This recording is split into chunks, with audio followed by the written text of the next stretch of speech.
यार यहाँ बैठ के इतना सुकून लग रहा है। मतलब ये बसपा रिवर बह रही है सामने और यहाँ ठंडी ठंडी हवा चल रही है।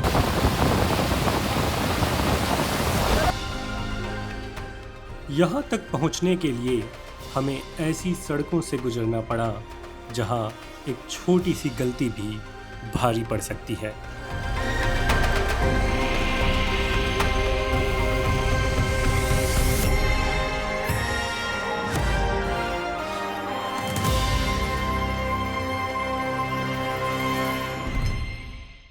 हमारे इस सफ़र की शुरुआत हुई शिमला से। आज हमें पहुंचना था किन्नौर घाटी के एक खूबसूरत गांव सांगला, जो यहाँ से करीब 290 किलोमीटर दूर है। सुनने में 290 किलोमीटर शायद ज़्यादा न लगे, लेकिन हिमालय की इन सड़कों पर यही सफ़र पूरा एक दिन ले लेता है। सुबह सुबह मौसम थोड़ा धुंधला था।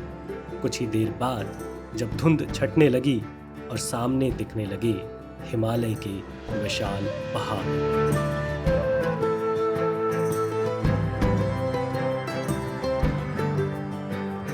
जैसे जैसे हम आगे बढ़ रहे थे वैसे वैसे नज़ारे भी बदलते जा रहे थे।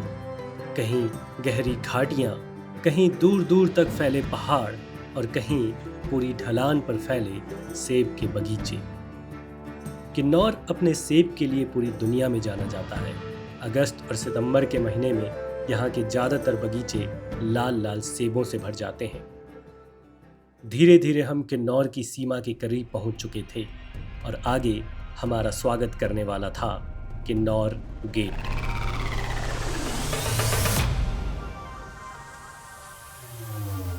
ये वही हिंदुस्तान तिब्बत हाईवे है जो अपने खतरनाक मोड़ों और पहाड़ों को चीर कर बनी सड़कों के लिए जाना जाता है। कई जगह देखकर यकीन ही नहीं होता कि आखिर यहाँ सड़क बनाई कैसे होगी। एक तरफ सीधी खड़ी चट्टान और दूसरी तरफ गहरी खाई। बस इन्हीं दोनों के बीच से गुजरती है ये सड़क। यही समझ आता है कि हिमालय में दूरी किलोमीटर से नहीं, रास्तों से तय होती है।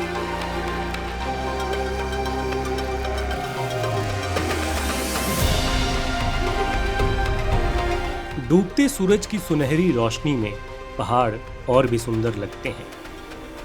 हमारे सामने अब सतलज नदी का बिल्कुल शांत पानी था, जो इस खतरनाक रास्तों के बीच एक सुकून दे रहा था।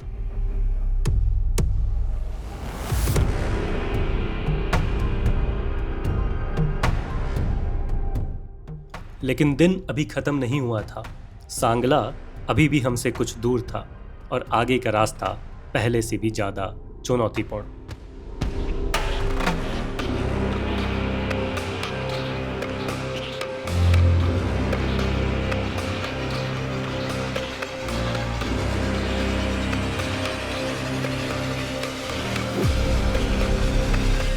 इन खतरनाक रास्तों पर आगे बढ़ते बढ़ते हम एक छोटे से मंदिर तक आ पहुंचे। स्थानीय लोगों के अनुसार पहले इस सड़क पर अक्सर हादसे हुआ करते थे। इसके बाद यह मंदिर बनाया गया। इन ऊंचे पहाड़ों के बीच जहां इंसान को खुद प्रकृति के सामने बहुत छोटा महसूस होता है, वहां आस्था अपने आप और गहरी हो जाती है। शायद यही वजह है कि इस रास्ते से गुजरने वाले मुसाफिर यहाँ कुछ देर रुकते हैं, प्रसाद लेते हैं और सुरक्षित सफ़र की प्रार्थना करके ही आगे बढ़ते हैं। हमने भी भगवान का आशीर्वाद लिया, फिर आगे बढ़ गए।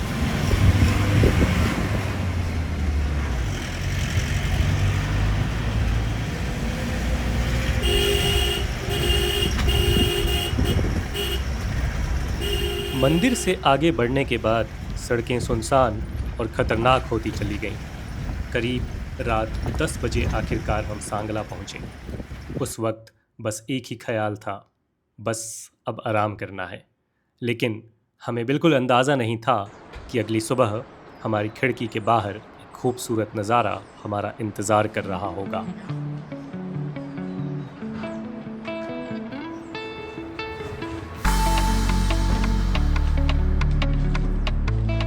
Hello everyone, good morning from Sangla village of Himachal. और ये डे 1 है हमारे इस ट्रिप का। रात को हम इस सुंदर से रिजॉर्ट में रुके हुए थे जो कि सांगला विलेज में है। काफ़ी अच्छी प्रॉपर्टी है, वुडन रूम्स बने हुए हैं यहाँ पे, काफ़ी अच्छी प्रॉपर्टी है। और अभी सुबह हुई तो यहाँ पे बाहर का नज़ारा देखने को मिला, काफ़ी अच्छा यहाँ पे व्यू है। बाहर पूरे माउंटेन्स हैं ऊंचे ऊंचे, पूरे ग्रीन यहाँ पे वेजिटेशन है, और नीचे जो है एप्पल की फार्मिंग हो रखी है। अभी यहाँ पे एप्पल हार्वेस्ट सीज़न भी चल रहा है, तो बहुत बड़े अमाउंट में यहाँ से एप्पल बाहर ट्रेड किया जाता है। सो इट्स पॉसिबल कि जो भी आप एप्पल्स खाते हैं, इट्स पॉसिबल, हाईली पॉसिबल कि वो एप्पल्स इन्हीं पेड़ों से जो है तोड़ के आप तक भेजे जा रहे होंगे। और ये जो नीचे हैं सारे एप्पल के ट्रीज़ हैं, और इतने एप्पल यहाँ पे फले हुए हैं भाई, और उतने ही एप्पल नीचे गिरे हुए हैं मतलब एप्पल क्या है यहाँ पे कोई मोल भाव ही नहीं है, इट्स और हमारे यहाँ जो है हम इतने पैसे दे के एप्पल ख़रीद रहे होते हैं। तो इस सारे पेड़ों पे एप्पल फले हुए हैं, भरे पड़े हैं बिल्कुल, और उतने ही एप्पल नीचे गिरे हुए हैं। वाओ बड़ा अच्छा लग रहा है, मतलब एक दूसरा व्यू पॉइंट देख के।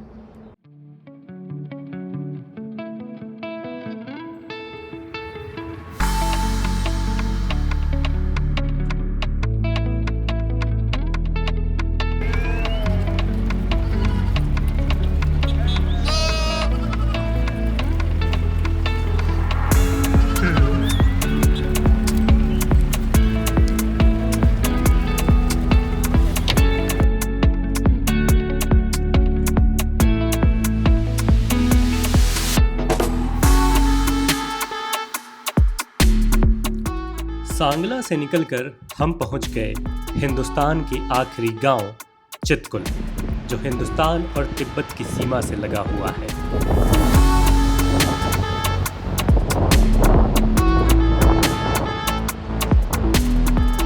So this is India's last border village in Indo-Tibetan border, that is Chitkul, और काफ़ी फेमस जगह है और बहुत ही प्यारी जगह है ये। इस साइड पे पूरा माउंटेन है, और नीचे जो है यहाँ पे ये बुक्सा रिवर है, अभी हम जाएंगे। और यहाँ पे हिंदुस्तान का आखिरी ढाबा भी है।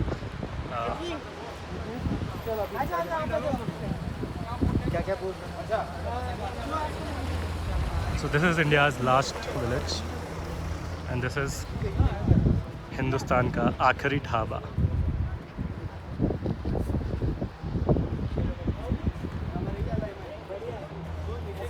Right now I am walking down to see this Baspa river, और ये इंडिया का लास्ट विलेज कहा जाता है। ये चितकुल इंडो तिब्बतन बॉर्डर के पास है।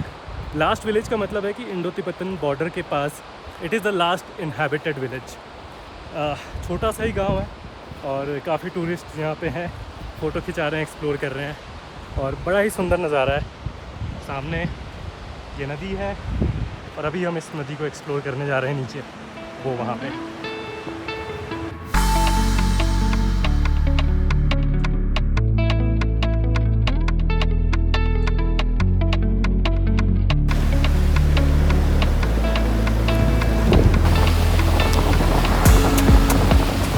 यार यहाँ बैठ के इतना सुकून लग रहा है, मतलब ये बसपा रिवर बह रही है सामने, और यहाँ ठंडी ठंडी हवा चल रही है, और बस यहाँ नदी के किनारे जो है बैठे रहो।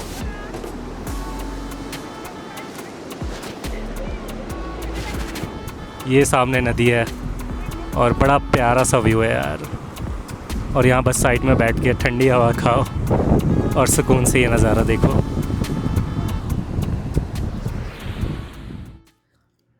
चितकुल घूमने के बाद अब हम वापस सांगला की तरफ लौट आए, और अब बारी थी पूरे दिन के सबसे ज़रूरी काम की, लंच करने के लिए हम सरयू कैफ़े आ गए।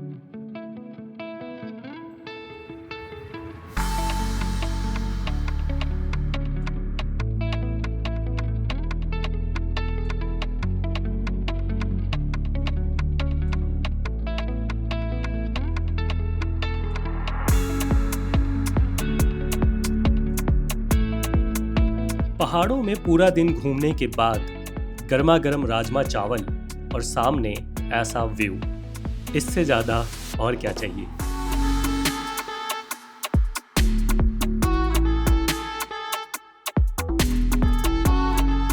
खाना खाने के बाद हमने सांगला के छोटे से बाजार में थोड़ा समय बिताया। बहुत बड़ा बाजार तो नहीं है, लेकिन यही छोटी छोटी जगहें किसी भी सफ़र को यादगार बना देती हैं। और अब वक्त था अगले पड़ाव की ओर बढ़ने का। हम सांगला को पीछे छोड़ चुके थे और हमारी अगली मंजिल थी Kalpa.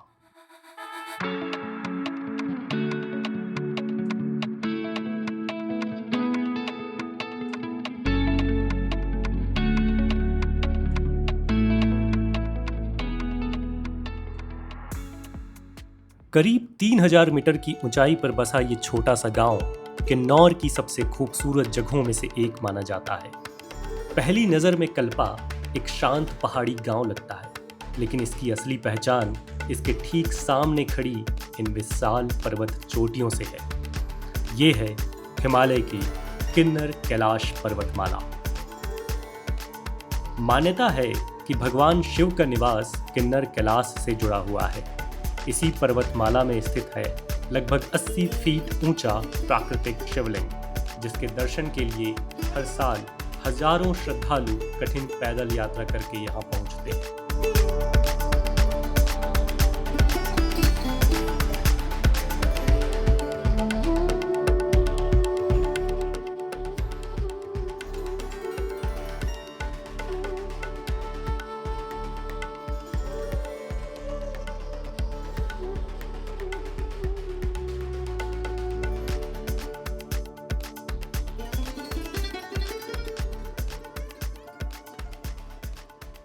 Good morning from Kalpa and it's day 2 इन हिमाचल। और मेरे पीछे है किन्नौर कैलाश रेंज, जो कि एक पवित्र माउंटेन पीक है। यहाँ पे शंकर भगवान की पूजा की जाती है और ऊपर एक शिवलिंग भी है। और अभी यहाँ से पीछे जो है किन्नौर कैलाश का रेंज दिखाई दे रहा है। So this entire range is Kinnaur Kailash range and we are staying here in this beautiful property. And here we have पहाड़ी dogs। और ये कुत्ते भी भाई बहुत मतलब भारी भरकम है। और इस तरफ है रास्ता, ये कल्पा विलेज है। और अभी हम यहाँ पे थोड़ा वॉक करते हैं, देखते हैं। और ये सामने माउंटेन है जिसके ऊपर थोड़ी थोड़ी बर्फ़ लगी हुई है।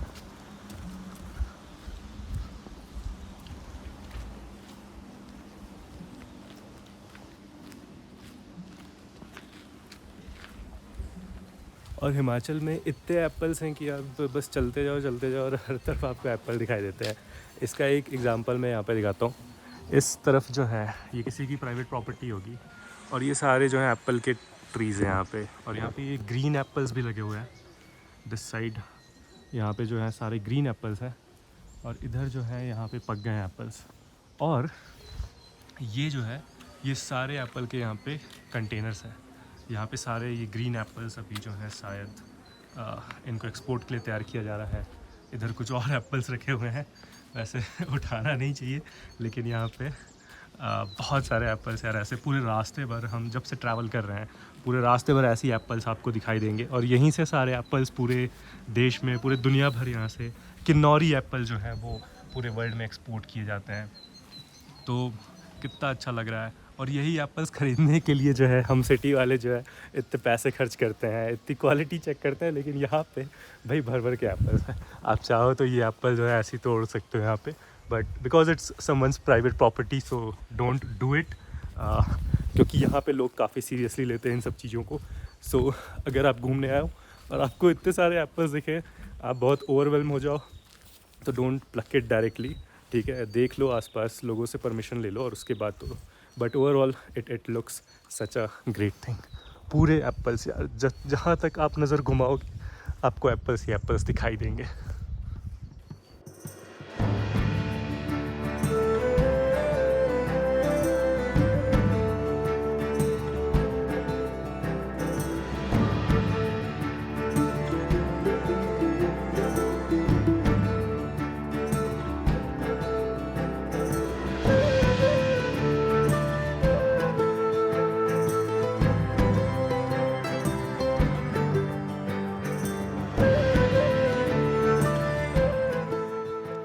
कल्पा को अलविदा कह के समय हो गया था आगे बढ़ने का, और रास्ते में हम पहुंच जाते हैं एक फेमस व्यू पॉइंट पर जिसे लोग सुसाइड पॉइंट के नाम से जानते हैं। नाम भले ही थोड़ा डराने वाला हो, लेकिन यहाँ से दिखने वाला नज़ारा सच में सांसें रोक देता है।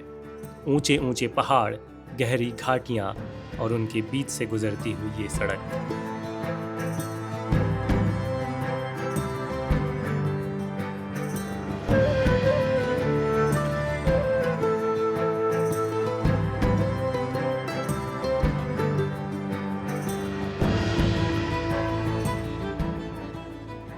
आगे बढ़ते हुए रास्ते में एक और छोटा सा मंदिर मिला।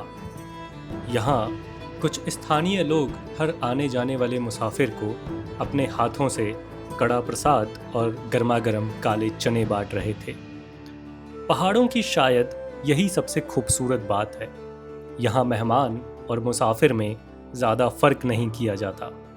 जिस प्यार और अपनापन के साथ उन्होंने हर किसी को प्रसाद दिया, वो इस पूरे सफ़र की सबसे खूबसूरत यादों में से एक बन गया।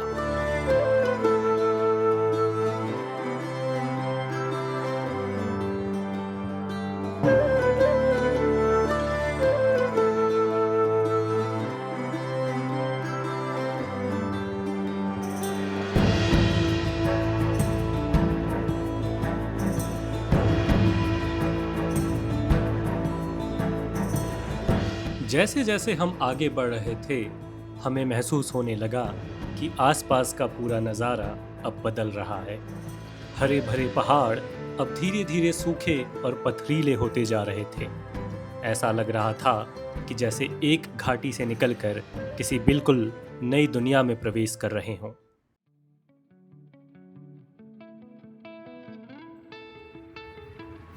और फिर हम पहुंच गए खाब संगम। यहीं मिलती हैं दो नदियां, सतलज और स्पीति। एक तरफ तिब्बत की ओर से आने वाली सतलज नदी और दूसरी तरफ स्पीति घाटी से बहकर आने वाली स्पीति नदी। दोनों नदियां यहाँ आकर एक हो जाती हैं और यहीं बनता है ये खाब संगम।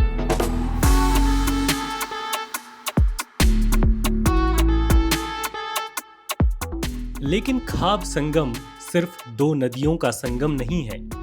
यही वो जगह है जहाँ किन्नौर की हरी भरी वादियाँ पीछे छूट जाती हैं और यहीं से शुरू होती है स्पीति घाटी। एक ऐसी दुनिया जहाँ पहाड़ तो हैं लेकिन हरियाली नहीं। इस पुल को पार करते ही ऐसा लगा जैसे पूरा हिमालय बदल गया हो। किन्नौर की हरी भरी वादियाँ अब पीछे छूट चुकी थीं और हमारे सामने था विशाल बंजर पहाड़ों से घिरा दुनिया के सबसे ऊंचे बसे हुए ठंडे रेगिस्तानों में से एक स्पीति।